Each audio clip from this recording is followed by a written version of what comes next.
Sociologic. Altering the supposedly predestined future, Utopia as method, structure, and process. December 23, 2017 / Cengiz Erdem. It is easier, someone once said, to imagine the end of the world than the end of capitalism, and with that the idea of a revolution overthrowing capitalism seems to have vanished. Friedrich Jameson, An American Utopia, Dual Power and the Universal Army. Someone once said that it is easier to imagine the end of the world than to imagine the end of capitalism. We can now revise that and witness the attempt to imagine capitalism by way of imagining the end of the world. Friedrich Jameson, Future City, New Left Review 21, May-June 2003. As Friedrich Jameson perspicaciously remarked, nobody seriously considers possible alternatives to capitalism any longer, whereas popular imagination is persecuted by the visions of the forthcoming breakdown of nature, of the stoppage of all life on Earth. It seems easier to imagine the end of the world than a far more modest change in the mode of production, as if liberal capitalism is the real that will somehow survive even under the conditions of a global ecological catastrophe. Slavozhik, The Spectre of Ideology, in Mapping Ideology. Hyperstition is a positive feedback circuit including culture as a component. It can be defined as the experimental, techno-science of self-fulfilling prophecies. Superstitions are merely false beliefs, but hyperstitions by their very existence as ideas function causally to bring about their own reality. Capitalist economics is extremely sensitive to hyperstition, where confidence acts as an effective tonic, and inversely. The fictional idea of cyberspace contributed to the influx of investment that rapidly converted it into a techno-social reality. Nick Land, Interview with Delphi Casts. Introduction. This paper offers a critique of contemporary proliferation of dystopias as well as pointing towards a need for new utopias. The rapid decrease in the number of utopian texts, whether they are filmic or literary, is the sign of a doom-driven practice of political engagement, incapable of imagining another way of being and mode of thinking. Against this loss of hope and the rapidly growing nihilistic despair of our times, this paper pits the necessity of a post-nihilistic approach animated by a utopian longing for something more than being the servants of market mechanisms and something better than a thought in the service of late capitalism.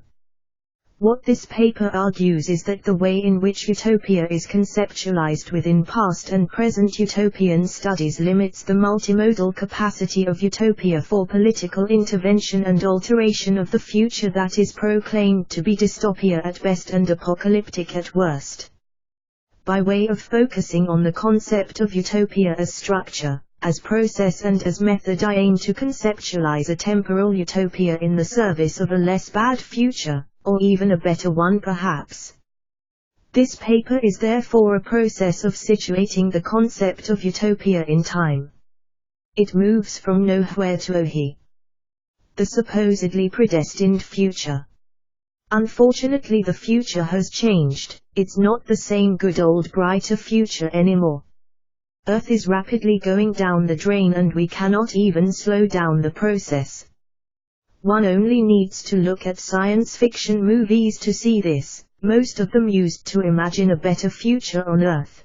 But today this is reversed. The utopian imagination has turned against itself and most of these movies have become dystopias imagining a darker future and rather grim days to come.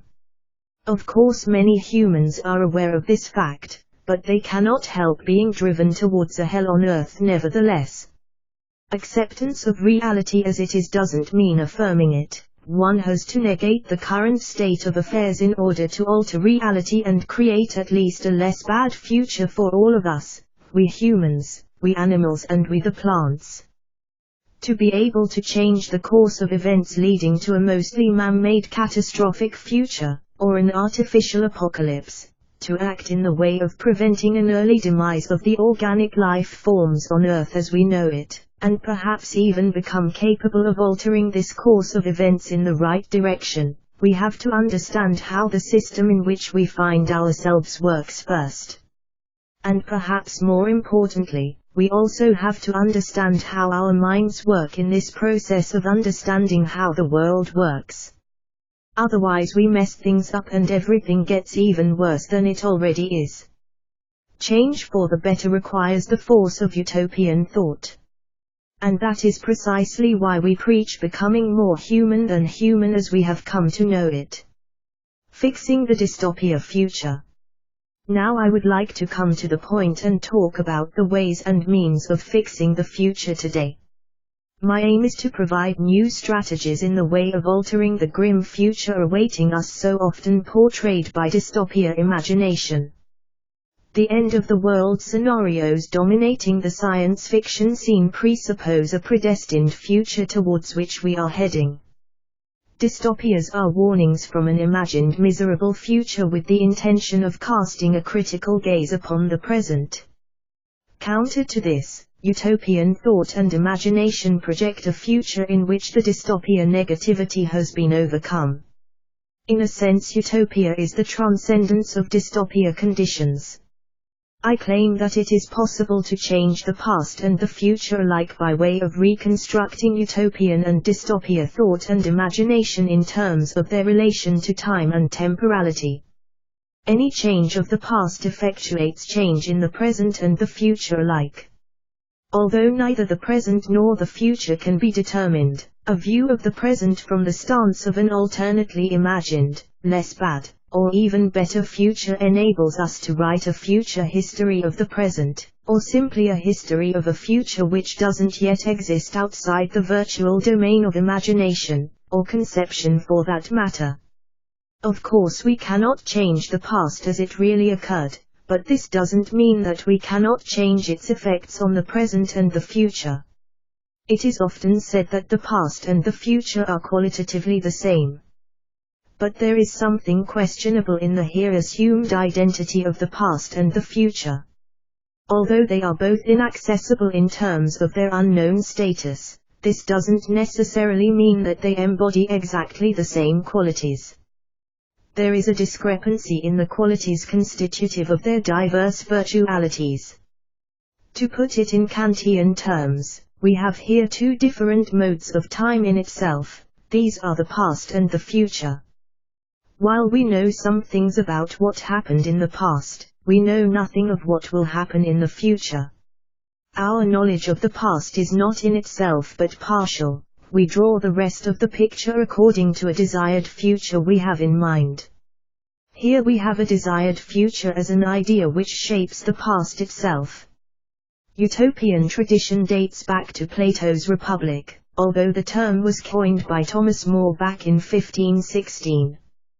Utopia, no place and good place, signifies progress in time. Dystopia, bad place, signifies regress in time. Utopian strategies have a positive and programmatic element while dystopia outlooks have a negative and diagnostic element. The imaginary utopian construct presents an ideal mode of being in contrast to the already existing, imperfect model of society. Utopias have often been criticized for being unrealistic and phantasmatic constructs detached from reality. The association of utopia with a dreamlike, illusory state of being derives from its interpretation as an impossible world in stark opposition to the laws of nature. The bad reputation of utopias owes much to their distance from actuality. Almost every utopian text, regardless of its time and place, imagines a world in which everything is perfect.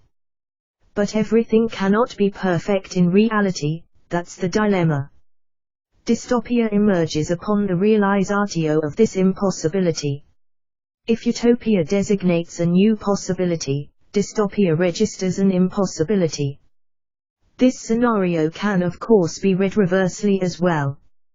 Utopia as structure, utopia as process. Representational open-ended. totalitarian fluid and partial, normative exploratory, prescriptive playful, instrumental critical. Utopia is not a system in which people don't die, but rather a process through which people die in less pain. If genealogy is the history of the present, utrology is a history of the future. The aim of Utopia as method is to show us that the world in which we live is absolutely contingent, that the things don't have to be the way they are. The possibility of change is always imminent. Now, we know that a common trait among the utopian texts is that they mostly suspend the laws of nature. What we consider to be normal according to the laws of nature are not what they appear to be, since the so-called laws of nature are themselves constructs. This theme of radical contingency has been worked through by Quentin Melissu in his After Finitude. But in a more recent publication, SF and Extra SF, Melissu delivers a more relevant rendering of radical contingency as far as utopian studies is concerned. In this book, Melissu puts forward the idea that SF should become Extra SF and create worlds where science fails. Melissu claims that Extra SF takes place in a non-world where our scientifically approved laws of nature simply don't work. Some utopias are attempts at changing the transcendental of a world more than changing the rules within a given game. One of the issues most utopian studies don't address is the question of how do we get from here to there. Utopias almost always designate a completely different organization of society without contemplating how this idealized society can be actualized. It is not difficult to prescribe what kind of society we ought to live in for the betterment of human condition. What's difficult is to map out the process of actualizing this utopian idea. The issue at stake here is becoming capable of looking at the past and the present from the perspective of the future. Needless to say, this future from which we ought to look at the past and the present is an imagined future, a future vision and a vision of the future at the same time. Science and sapient, rationality and sensibility, out of the conflict between these two arises a counterproductive alienation. This counterproductivity is not an anti-productivity, rather than being against productivity, it is a productivity which begins from a different time if not from space. If there is a synonym of alienation, it is sapience. Being sapient is to be alienated from something. That thing is unknown, it is itself a projection of an imaginary construct of that which is onto that which is not. Thinking from beyond the supposedly predestined future. The dialectical process driving the utopian method is a movement against madness and death. In its proper sense, it manifests a principle of survival in the face of loss, rupture, and trauma.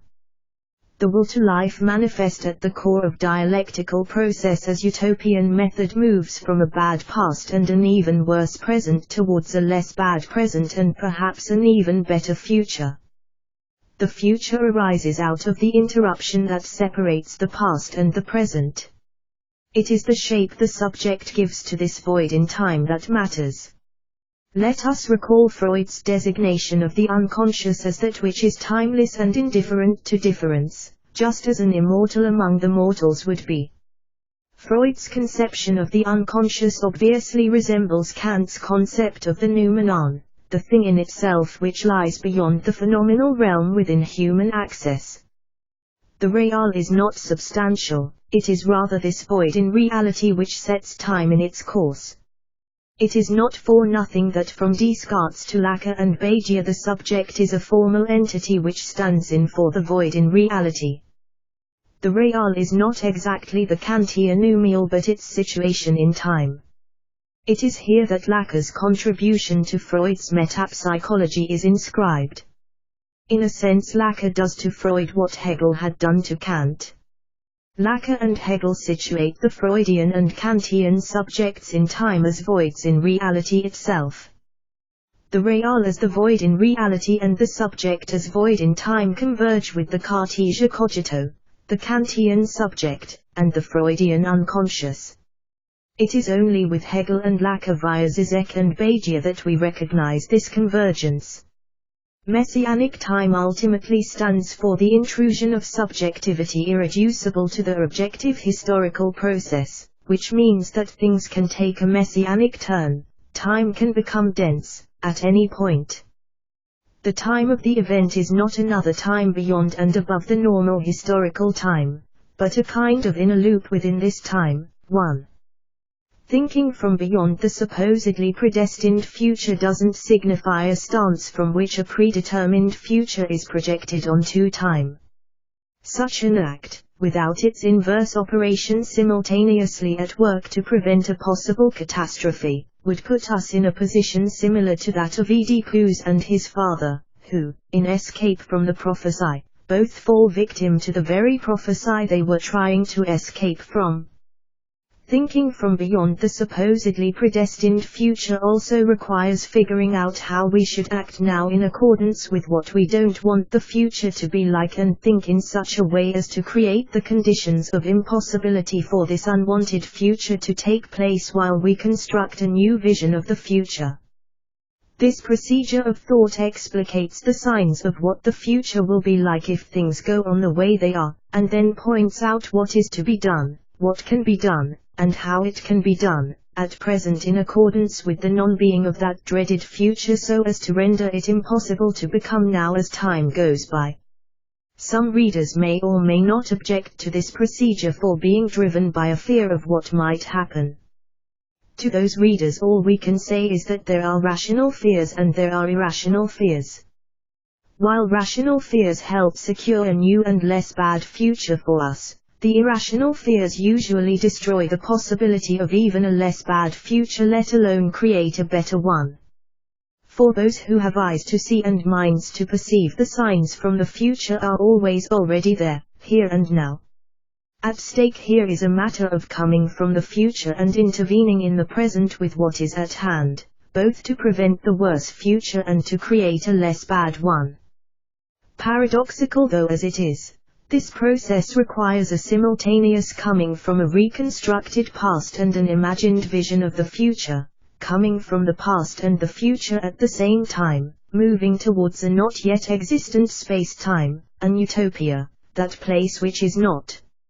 It is a non-place, a time without space. It comes from a slice of time wherein time itself is not the number of motion with respect to past and present, as Aristotle claimed it is in his Physics. In our world the measure of movement is not the measure of time.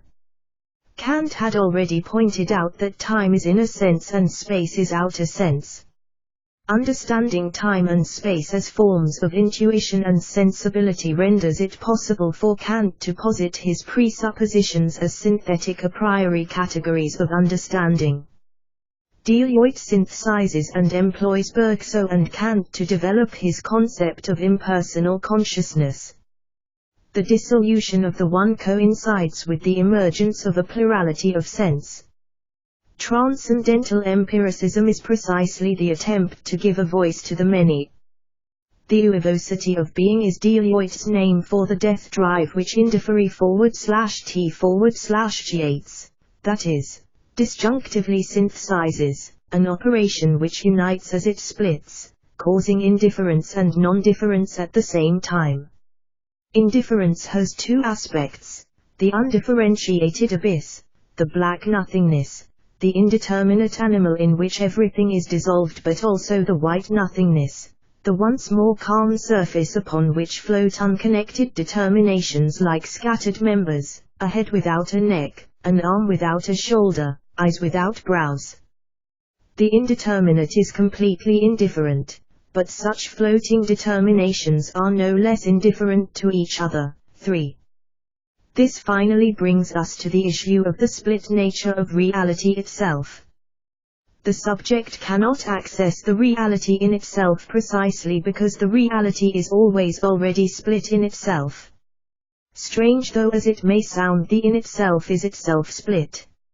And stranger still, that split is not within something, but rather between something and nothing. We can say that the gap between the real and the symbolic is included within reality itself. Perhaps that's why Zizek insists on the need to affirm the mediation of illusion, the excessity of fantasy in accessing reality as it is in itself. At this juncture one cannot help but remember Melissua's dictum, the only thing necessary is contingency itself.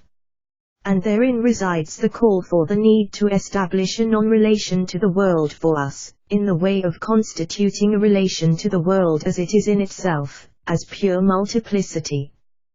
This requires the production of a new mode of being in the world in such a way as to be in relation to the without within this world, to an outside inside this world, a non-correlationist relation to nothing itself. Is it worth mentioning that Deleuze's impersonal kosmos is something akin to that mode of being? It is this transcendental inconsistency itself that regulates, governs and drives the Deleuzean plane of immanence, and precisely for this reason Deleuze calls it the transcendental field of immanence in his last book, Immanence, a Life, where he attempts to clarify his transcendental empiricism. Catastrophe as the future history of Utopia.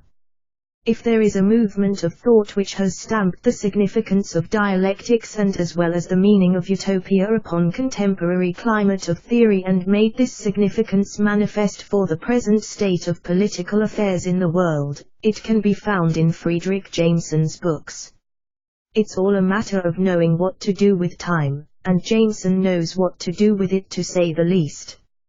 In his remarkable book entitled Valences of the Dialectic, which is itself a performance of dialectical thought employing utopia as a method in action, Jameson takes it upon himself to point out the increasing relevance of the utopian thought and imagination in relation to temporality. Using Paul Ricoeur's time and narrative as well as Aristotle's poetics in conjunction with the Hegelian system of thought driven by and driving the dialectical process, Jameson constructs a temporal narrative of how time and history are made to appear in the sixth and final part of his book devoted to the valences of history. By way of introducing an epistemological difference beyond the ontological difference between ecstatic and aesthetic conceptualizations of otic time, Jameson also achieves positing a new difference between time and temporality themselves. History now requires a subject to make it appear anew and thereby become the cause of a new future. As a philosophical enterprise, Valences of the Dialectic, and especially its final part the Valences of History, signify a difference from Heidegger in understanding the transcendence and the transcendent, Isis and Ima. This difference is the difference of Hegel's dialectical process of infinity from Heidegger's ontological horizon of possibility. The transcending towards of Heidegger is situated in a dialectical relation with Hegel's identity of immanence and transcendence, for now, if we keep in mind that Hegel is the philosopher of infinity and Heidegger the philosopher of finitude, we can understand why Kant has come to be playing the role of vanishing mediator between the two. The dialectical mode of thinking embodied by the Kantian edifice establishes a triplicity, a triadic structure in motion, which is constitutive of Kant's position according to which time is the synthetic a priori par excellence. It exists before the subject is embodied by it, but this embodiment itself is the only way in which time becomes constitutive of the finite subject as driven by the idea of infinity. Kant calls this idea of infinity the umial which we can think but cannot know. The umial is precisely the regulative idea which is constituted by the subject in such a way as to situate itself as external to it. In this scenario, reason reaches the edge of madness and recoils in anxiety in the face of the actual existence of infinity. What Hegel does is to explicate the way in which infinity as an external obstacle becomes an internal possibility. By way of situating infinitude within finitude itself and inversely, Hegel shows that Kant's attempt at overcoming the split between the subject and object is unnecessary since that split is internal to both the subject and the object rather than being between them. For Hegel the split is not between something and something else but rather within something itself. the void is internalized and nothing is situated within something itself. Nothing still remains but only as the void within that which is. Cosmologically speaking, life is the effect of a catastrophe in the universe. Perhaps life is this catastrophe itself, especially as far as human life is concerned. At some point in time something went horribly wrong and the Earth was born. But things didn't stop there and kept getting worse. One catastrophe followed another and life emerged. Will we ever know what exactly has caused the emergence of the organic out of the inorganic and inversely? We reckon there was not a single cause of this event but rather many. Each of these micro-causes instantly juxtaposed, merged into one another at a certain moment in time and gave birth to a macro-cause, the event itself. Following Heidegger's proclamation that the dreadful has already happened, and only a God can save us now, as well as Deleuze's well-known quote from Bosquet which goes as my wound existed before me, I was born to embody it, it is still increasingly fashionable today to say that the catastrophe has already occurred. Yes, it did indeed, many times during the course of history as a matter of fact. And yet the question still remains. What if there is not just one big catastrophe in the past alone, but many catastrophes happening all the time? Yes, many catastrophes have already occurred, are still occurring, and will keep doing so in the future to come. There is no guarantee that the worst is over yet, or that there is no worse to come. As the poets would put it, when we fall hard, the troubles don't singly come. Perhaps we haven't seen anything yet, and the catastrophe which is claimed to have already occurred is nothing but the beginning of a new sequence of catastrophes. Considering we are floating in a sea of catastrophes, it would surely be convenient to say that the best way of handling our catastrophic situation is to employ dialectics of time in the service of overcoming, reversing, or at least slowing down the worsening. The initial question to be asked in the way of achieving a transcendental approach to the concept of catastrophe is simply this: what if the catastrophe occurred to prevent an even bigger catastrophe? This question immediately empowers one who wishes to reconfigure the significance of a catastrophic event within a broader sequence of events. One therefore has to think and imagine what would have happened if the catastrophe had not occurred in its time. Now, of course this operation requires a writing of that which is not known in such a way as to effectuate a less bad future. It's all a matter of minimizing the effects of the presumed major catastrophe which is itself the outcome of many minor catastrophes leading to that unfortunate sequence of events the consequences of which are yet to be determined. The best way of carrying out this minimizatio is to make up an alternative sequence of events in the past which would change the meaning of the present itself, thereby causing a new future to emerge. In this case the past and the future appear to be qualitatively identical in the sense that they are both unknown. We know neither what exactly has happened in the past nor what will happen in the future for sure. We are at a perpetual present whose presence itself is dubious in that it never really is, since as soon as we say I am in the present now the present which we say we are in becomes past. At this point we may either opt for constructing a fictional past in such a way as to slow down worsening, or disregarding the past altogether and focusing on the effects of the unknown past manifest in the present. At hand there are pieces of information concerning our situation as well as some sense data such as mental and physical pain, a mass of misery which we have to put in the service of a less bad future than the one awaiting us if either nothing or something wrong is done. It is here that Lacan's definition of the real as the impasse of formalizatio becomes relevant, for it is there that the real appears as its own disappearance, and hence as a void in process in the symbolic order. The imaginary enters the scene to fill in this gap opened by the forever vanishing objective dimension within the subjective process itself.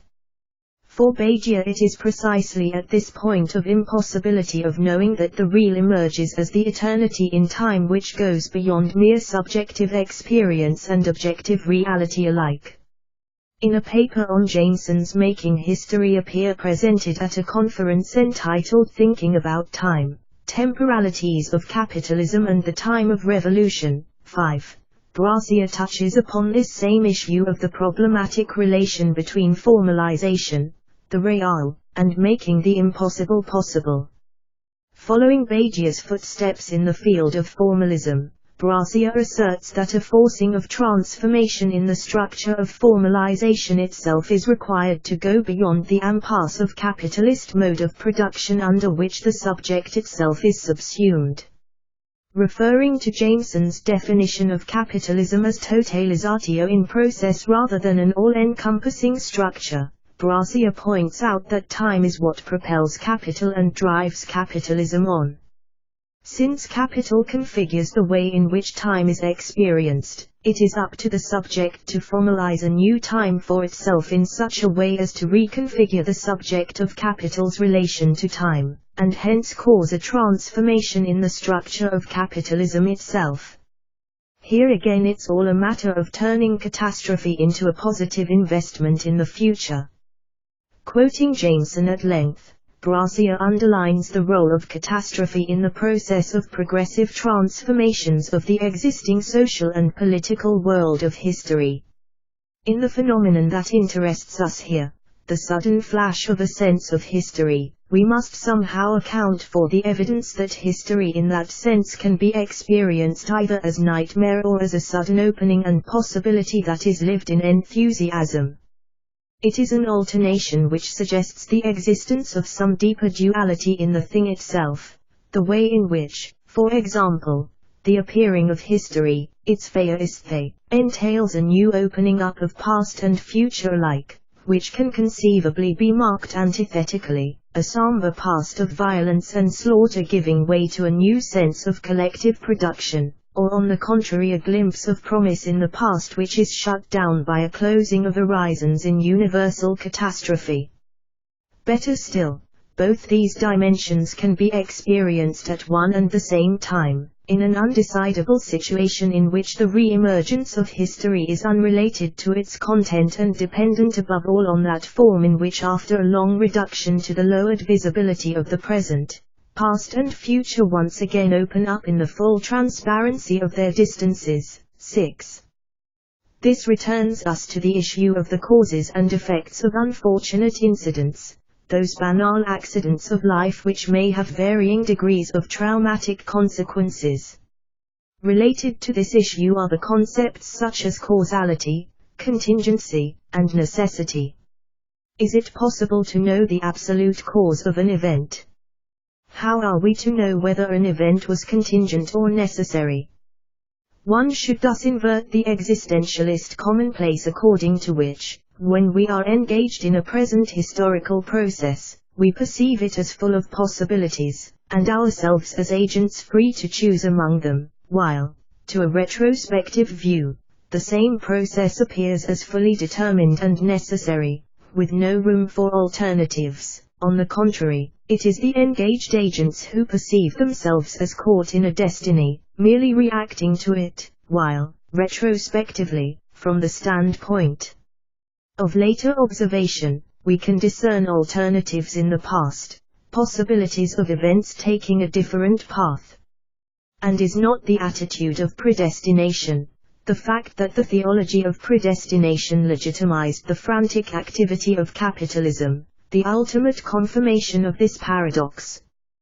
This is how Dupuy suggests that we should confront the catastrophe. We should first perceive it as our fate, as unavoidable, and then, projecting ourselves into it, adopting its standpoint, we should retroactively insert into its past, the past of the future, counterfactual possibilities. If we had done such and such a thing, the catastrophe we are in now would not have happened, upon which we then act today. 7.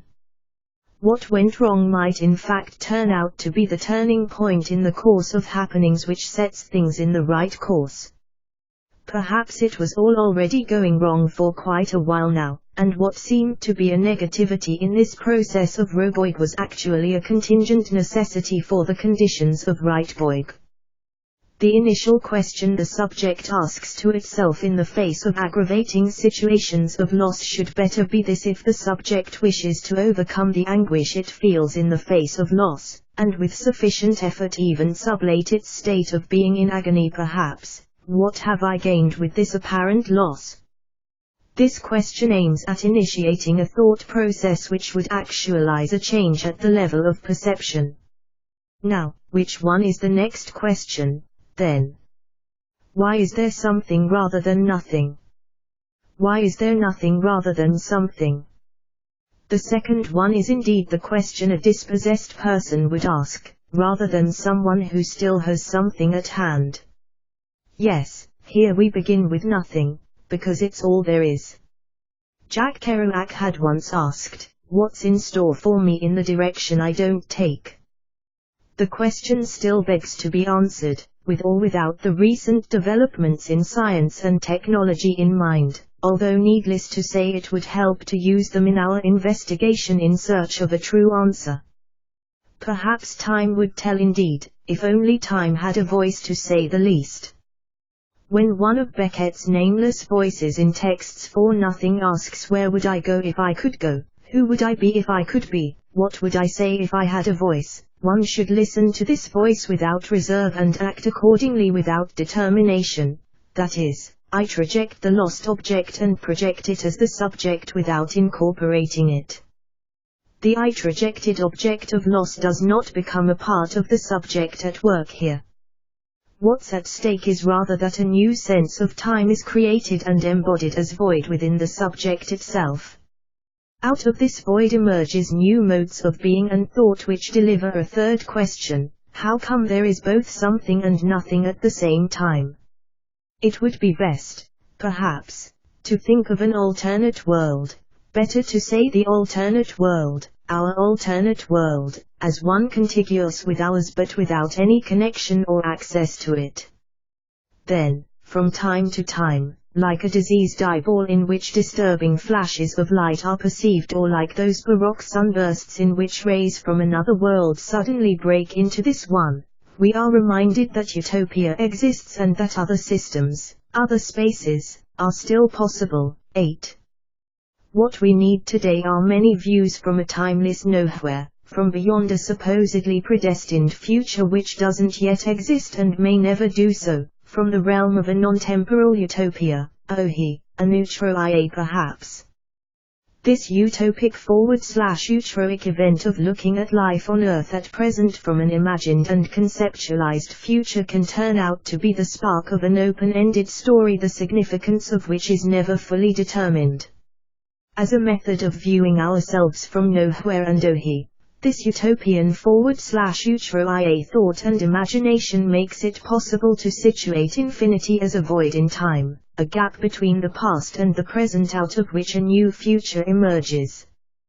Beginning with this void in time, this nothing which is now at hand, the subject can become an active constituent of time rather than being passively constituted by it. Hyperstitios are nothing if not the actualizations of this dream beyond the mythos and the logos of the predominant coordinates determining that which is possible and that which is not. Gerard de Herville, Géologie Fatastique, 1841. Reference matter. 1. Slavoj Žižek, The Puppet and the Dwarf, The Perverse Core of Christianity, Cambridge and London, MIT, 2003. p. 134-5. 2. Aristotle, Physics, p. 291b1. 3. Gilles Deliotte, Difference and Repetition, Trans. Paul Pato, New York, Columbia University Press, 1994, p. 36. 4. Brassier, Nile Unbound, p. 158. 5. Ray Brassier, Jameson on Making History Appear, Thinking About Time Conference, American University of Beirut, March 27, 2015. 6. Jameson, Valences of the Dialectic, London, Verso, 2009, p. 598. 7. Zizek, The Puppet and the Dwarf, p. 164. 8. Friedrich Jameson, Valences of the Dialectic, p. 612. Share this. Post-navigation. One thought on altering the supposedly predestined future, Utopia as method, structure, and process. Pickback, altering the supposedly predestined future, Utopia as method, structure, and process, audio essay, Cecologic. Leave a reply. Search for Black Club Minimalist Otalog. Cengiz Erdem. Black Club Emergent Sense Matters.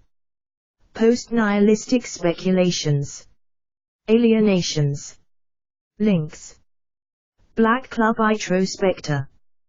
Black Club Introspector. Black Club Retrospector. Black Club Retrospector. Black Club Cepector. Alabagia. Capitalism. Cengiz Erdem. Gilles Deliotte. Jacques Lacan. Capitalism. Philosophy. Psychoanalysis. Quentin Melissu. Ray Brazier. Slavojike. Social sciences. Speculative realism. Spekulativ Jusexelik. Yaratkelk. Alamzisluk Tiarisi.